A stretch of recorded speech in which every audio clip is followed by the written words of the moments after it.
Muchos años después, y ya establecidos en la tierra, el pueblo de Israel tuvo un rey que amaba y confiaba en Dios. Su nombre era David. Cuando joven, David pastoreaba las ovejas y reconoció que así como él cuidaba de sus ovejas y las llevaba a encontrar pastos verdes y agua en medio de áreas desérticas y las defendía de las fieras salvajes, también Dios nos ama y cuida de nosotros aún mucho más. Él escribió el Salmo 23: El Señor es mi pastor, nada me falta. En verdes pastos me hace descansar, junto a tranquilas aguas me conduce. Luego, el rey David conquistó a Jerusalén y la hizo capital de Israel. Hace 3000 años. Hasta hoy sigue siendo la capital de Israel. Los cimientos de la ciudad de Dios están sobre los montes santos. El Señor ama las puertas de Sión más que a todas las casas de Jacob. Ciudad de Dios, qué cosas más hermosas se dicen de ti. El Altísimo mismo la ha afirmado, y los que cantan y los que bailan dicen: mi hogar está en ti, Jerusalén. Salmo 87. El rey David tuvo el profundo anhelo de construir la casa de Dios,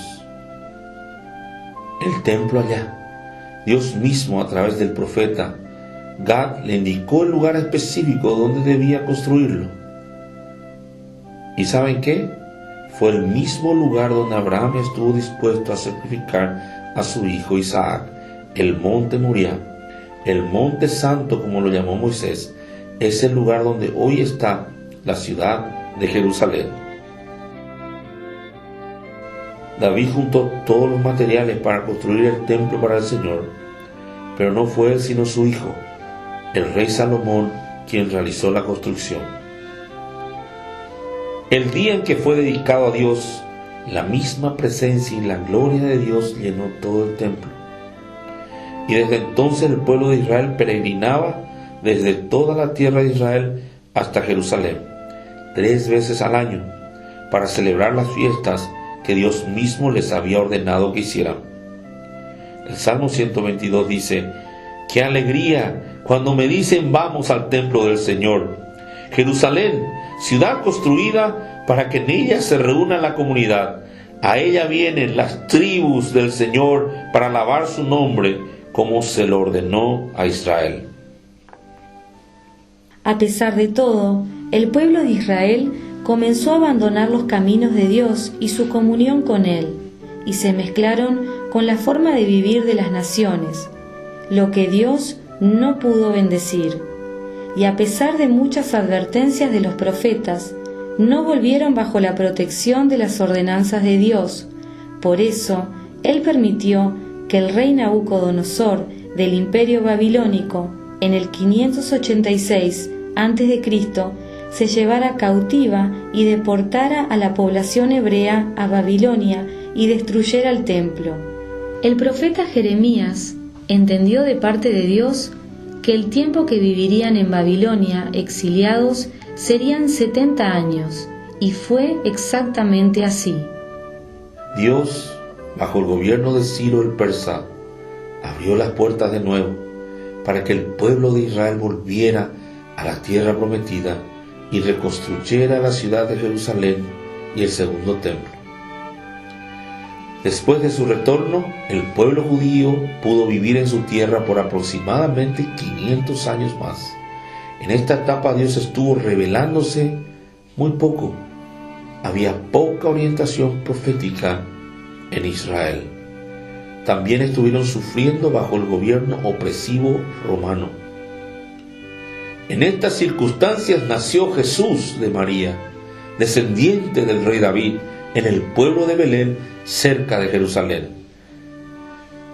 Cuando comenzó su ministerio, con 30 años de edad, Jesús enseñaba y orientaba con una autoridad espiritual que maravillaba al pueblo, acompañado de milagros. Él mostró que Dios es misericordioso, compasivo y perdonador, y que anhela que confiemos en su amor, que le amemos a Él y a nuestro prójimo. Él luego entregó su vida por muchos. En el año 70 después de Cristo, los romanos destruyeron la ciudad de Jerusalén y el segundo templo, y el pueblo de Israel fue forzado a ir al exilio y huyó a otros países. Así el pueblo judío, la descendencia de Abraham, se quedaron una vez más sin su tierra, la tierra de Canaán. A pesar de esto, siempre quedó un pequeño número, o resto, de judíos viviendo allí.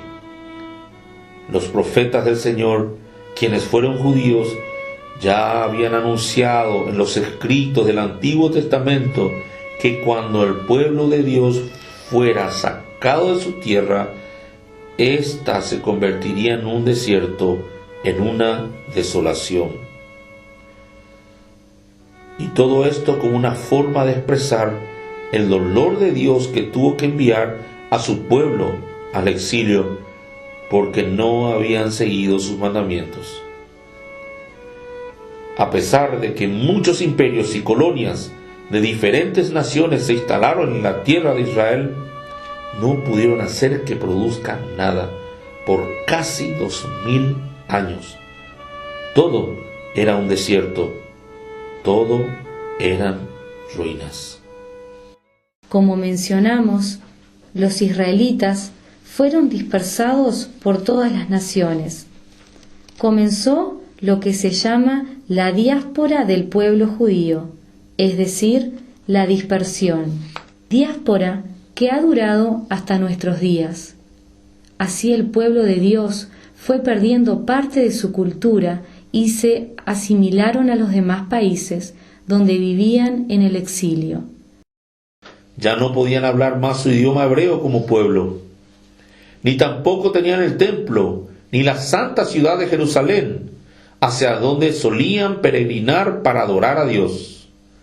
Pero siempre permanecía en la mayoría del pueblo el anhelo por volver. A cada nación donde llegaban los judíos, aportaron muchas innovaciones y avances que ayudaron a transformar para bien la cultura de estos países. Trágicamente, la Iglesia llegó a ser muy culpable contra los judíos por enseñar erróneamente que ellos mataron a Jesús, a pesar de que la palabra de Dios dice claramente que todas las personas, judíos y gentiles, contribuyeron a su muerte. Jesús mismo anunció a sus discípulos que iba a tener que sufrir, morir y luego levantarse de entre los muertos por nuestra salvación. Sus sufrimientos eran parte del plan de Dios. Pero esta enseñanza errónea de la Iglesia produjo que el pueblo judío fuera injusta y cruelmente perseguido durante los últimos 1900 años. Quedaron expuestos a diferentes tipos de sufrimientos, acusaciones falsas y asesinatos masivos en los distintos imperios de turno y en muchos países del mundo. Sus bienes fueron confiscados, ellos mismos vendidos como esclavos, maltratados, obligados a renegar de su fe en el Dios Todopoderoso, el Dios de Abraham, de Isaac y de Jacob, bajo pena de muerte si se rehusaban. En España y Portugal, alrededor del año 1500 después de Cristo, comenzó una fuerte persecución contra ellos que fue llevada a cabo por la Iglesia y la corona española. A raíz de esto, miles de judíos debieron huir hacia nuestra querida América Latina, buscando libertad para vivir y practicar su fe. Este fue el tiempo de la colonia. Los judíos ayudaron a organizar la vida económica del nuevo continente, convirtiéndose en personas muy respetadas. Pero la Iglesia estableció la Inquisición española también aquí en América Latina. Esto reanudó la persecución, muchos fueron encarcelados, torturados, las familias separadas y empobrecidas, y los que no negaban su fe fueron quemados en la hoguera. Muchos latinoamericanos posiblemente 40 millones, tienen antepasados judíos sin saberlo, pues por la persecución buscaron esconder su identidad. Algunos apellidos de mártires judíos en Iberoamérica, por ejemplo, eran los Álvarez, Ávila, Castro, Correa, Cruz, Díaz, Duarte, Espinosa, Fernández, Gómez, León, López, Luna, Maldonado, Méndez, Pérez, Rodríguez, entre otros. En casi cada siglo y en distintos países europeos, el pueblo judío sufrió persecución y terrible marginación. Un ejemplo de esto fueron los guetos, barrios en los cuales eran obligados a vivir separados del resto de la sociedad. El colmo se dio en pleno siglo XX en Europa, en el periodo que va desde 1933 hasta 1945 en Alemania. Llegó al poder Adolfo Hitler.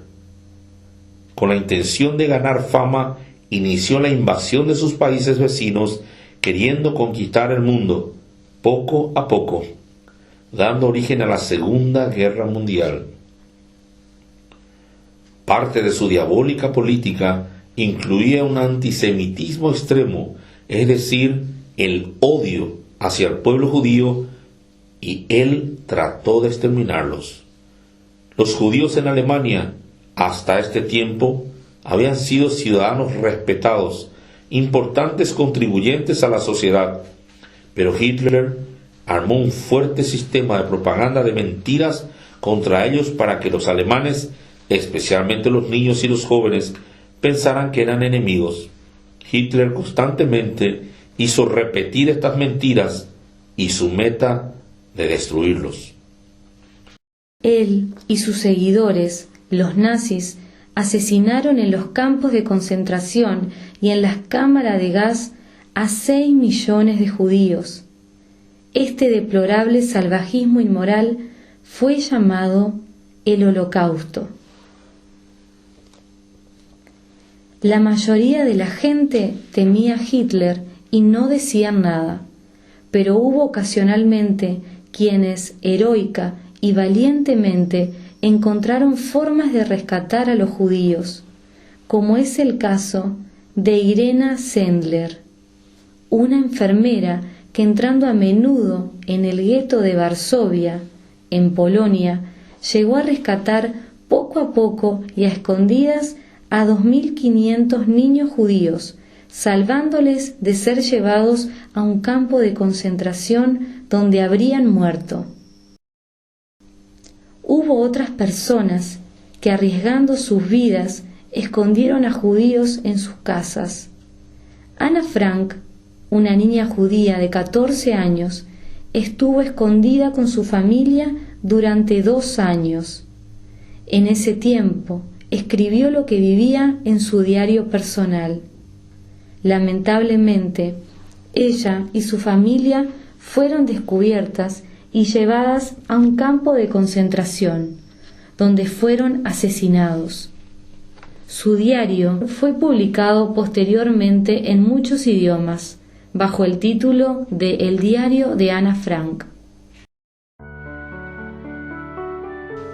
Pero en medio de toda esta desolación y muerte, Dios, el Dios de Israel, irrumpió en la historia a favor de su pueblo, a quienes Él escogió. Y en el siglo pasado, en el año 1947, se produjo el gran milagro. La reunión de todos los representantes de los países votaron a favor de que se le devolviese al pueblo de Israel, el pueblo judío, su tierra, la tierra de Canaán. Así se formó el nuevo Estado de Israel y se cumplió la palabra del Señor dada a Abraham hacia ya 4000 años. Esta tierra se la voy a dar a ti y a tu descendencia para siempre. Dios es fiel. Dios mostró al profeta Isaías hace 2700 años que la nación de Israel un día renacería y proclamó: ¿quién ha oído decir algo parecido? ¿quién ha visto algo semejante? ¿Nace una nación en un solo día? ¿Nace un pueblo en un momento? Pero cuando Sión comenzó a sentir los dolores, enseguida dio a luz a sus hijos. La palabra Sión es otra palabra para decir Jerusalén, o la tierra de Israel, o el pueblo judío. Al profeta Jeremías Dios también lo mostró y lo anunció. Pero vendrá un tiempo, yo el Señor lo afirmo, en que ya no jurarán diciendo, por la vida del Señor que sacó a los israelitas de Egipto, sino que dirán, por la vida del Señor que sacó a los israelitas del país del norte y de todos los demás países por donde los había dispersado. Yo haré que ustedes regresen a su tierra, a la tierra que di a sus antepasados. El regreso, o sea la inmigración del pueblo judío a Israel, hoy desde todos los países del mundo, se llama Aliyá. En los últimos 70 años la población de Israel ha crecido de menos de 1 millón a casi 9 millones. Dios les dio la gracia para hacer fructífera la tierra desolada y hacerla florecer. Y se dirá, esta tierra que había quedado desierta, ahora se parece al jardín del Edén. Las ciudades que habían sido destruidas, arrasadas y dejadas en ruinas, ahora son unas fortalezas y están habitadas. Aquí vemos unos campos cultivados hoy en Israel. Dios mostró también a los profetas hebreos que iba a transformar las tierras desoladas. Plantaré árboles en el desierto árido, cedros, acacias, mirtos, olivos, cipreses, abetos y pinos. ¿Por qué hace esto el Señor? Él agrega como respuesta, lo hago para que todos los que vean este milagro comprendan lo que significa el Señor es quien lo ha hecho, el Santo de Israel lo ha creado. Ustedes, montañas de Israel, estarán cubiertas de árboles grandes y con mucho fruto para mi pueblo Israel, que ya está a punto de regresar. Yo las voy a proteger y haré que sean cultivadas y sembradas. Haré que aumente mucho el pueblo de Israel que vive allí.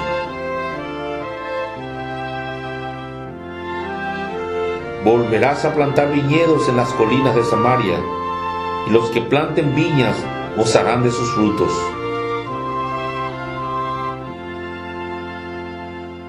Yo voy a hacer algo nuevo, y verás que ahora mismo va a aparecer.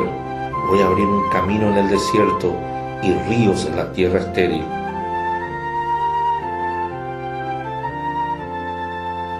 Entonces traeré del destierro a mi pueblo Israel. Reconstruirán las ciudades destruidas y vivirán en ellas. Plantarán viñedos, sembrarán huertos y comerán sus frutos, pues los plantaré en su propia tierra y nunca más volverán a ser arrancados de la tierra que les di, dice el Señor.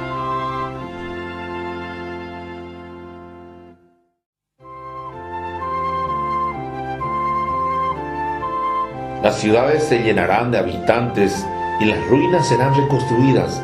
Haré que aumenten en ustedes los hombres y los animales, y que se hagan muy numerosos. Habrá tantos habitantes como antes, y ustedes estarán mejor que en el pasado. Aquí siguen unas fotos de ciudades de Israel, décadas atrás, y de los mismos lugares hoy. Se ve la gran diferencia. Haifa con su puerto hace más de 70 años. Haifa con su puerto hoy. Tel Aviv antes. Tel Aviv hoy. Antípatris con Tel Aviv en el fondo, que casi no se ve. Antípatris con Tel Aviv en el fondo hoy. Beersheba en el sur, en el desierto antes. Beersheba hoy. Entrada a Mitzpe Ramón hace 60 años. Entrada a Mitzpe Ramón hoy. Camino saliendo de Jerusalén antes. El mismo camino hoy. La Universidad Hebrea en Jerusalén antes. La Universidad Hebrea hoy. Suroeste de Jerusalén hace 70 años. El suroeste de Jerusalén hoy. Vemos que Dios es fiel a sus planes y promesas hechas a su pueblo Israel. Él, en su amor, tiene un plan personal para cada uno de nosotros también, y anhela que le pertenezcamos. Nos será fiel también. En las últimas décadas, cada vez más, cristianos de distintas confesiones y países han reconocido dolorosamente nuestra culpa por no haber defendido y apoyado al pueblo judío en estos 2000 años, en medio de su gran necesidad y abandono. Además, como cristianos, tenemos mucho que agradecer al pueblo judío. De ellos hemos recibido el Antiguo Testamento, el conocimiento del Dios vivo y verdadero, las alianzas y los pactos de Dios con los patriarcas, a los profetas y al más grande, al Mesías nuestro Salvador Jesús, y los escritos del Nuevo Testamento. Muchos cristianos se han arrepentido y pedido perdón a Dios, al pueblo judío, y se han comprometido a ponerse al lado de ellos hoy y en el futuro. Con gran preocupación vemos que una nueva ola de antisemitismo se extiende actualmente en el mundo, provocado por reportajes tergiversados y generalmente no veraces. Israel a menudo es atacado por grupos terroristas y tiene que defender sus fronteras y población civil como cualquier país haría. Esta acción muchas veces es criticada. Para mencionar muy brevemente un poco del bien que Israel está haciendo para el mundo, cuando suceden catástrofes en otros países como inundaciones, terremotos, huracanes o erupción de volcanes, siempre es Israel uno de los primeros países en enviar ayuda. También envió ayuda a Paraguay después del gran incendio en el Ico Bolaños. Aquí, un equipo de rescate israelí en México después del gran terremoto del 2017. Aquí, el equipo de rescate israelí en Brasil en 2019, cuando se rompió la represa de Minas Gerais. También en los hospitales israelíes se recibe y se da asistencia médica a los árabes que viven en países hostiles a Israel. Muchas vidas han sido salvadas de esta forma. Constantemente hay avances y descubrimientos en Israel en la agricultura, tecnología y medicina. E Israel comparte estos conocimientos con el resto de las naciones, especialmente con los países del tercer mundo, para ayudarles a levantarse. También ofrece becas y entrenamiento a estudiantes. En el curso de los años, más de 3.000 paraguayos han estudiado en Israel a costa del Estado de Israel. Es triste que la prensa internacional raras veces trae este tipo de información. Israel, en los últimos 4.000 años, tuvo que sufrir a menudo por causa de países que no lo entienden, ni el plan de Dios que las naciones han de ser bendecidas por Israel. Ya antes de que el mundo fuera creado, Dios ya tenía un plan de amor para toda la humanidad. Aquí hemos visto que para que ese plan se llevara a cabo, Dios eligió a Abraham y su descendencia. Dios ha demostrado ser fiel con ellos a lo largo de la historia y lo va a seguir siendo. Él también desea tener una relación personal con cada uno de nosotros y que experimentemos su amor y cuidado cada día, como Israel lo ha experimentado en toda su historia. La promesa para el pueblo de Israel continúa y para todos los que le pertenecen a Dios. El Mesías prometido, quien es descendiente de Abraham y del rey David, se manifestará un día en gloria y en poder para su pueblo y para elegir su eterno reino de amor, justicia y paz para todo el mundo desde Jerusalén. Nuestro Señor Jesús, a quien nosotros los cristianos reconocemos como el Rey y Mesías, prometió volver desde el cielo en las nubes. Sus pies tocarán el monte de los olivos en Jerusalén, y desde Jerusalén Él gobernará todo el mundo. Es la voluntad de Dios que nosotros seamos una parte de este plan y nos pongamos también al lado de Israel y amemos a su pueblo. Así conoceremos la bendición que Él prometió a Abraham. Por medio de ti bendeciré a todas las naciones del mundo.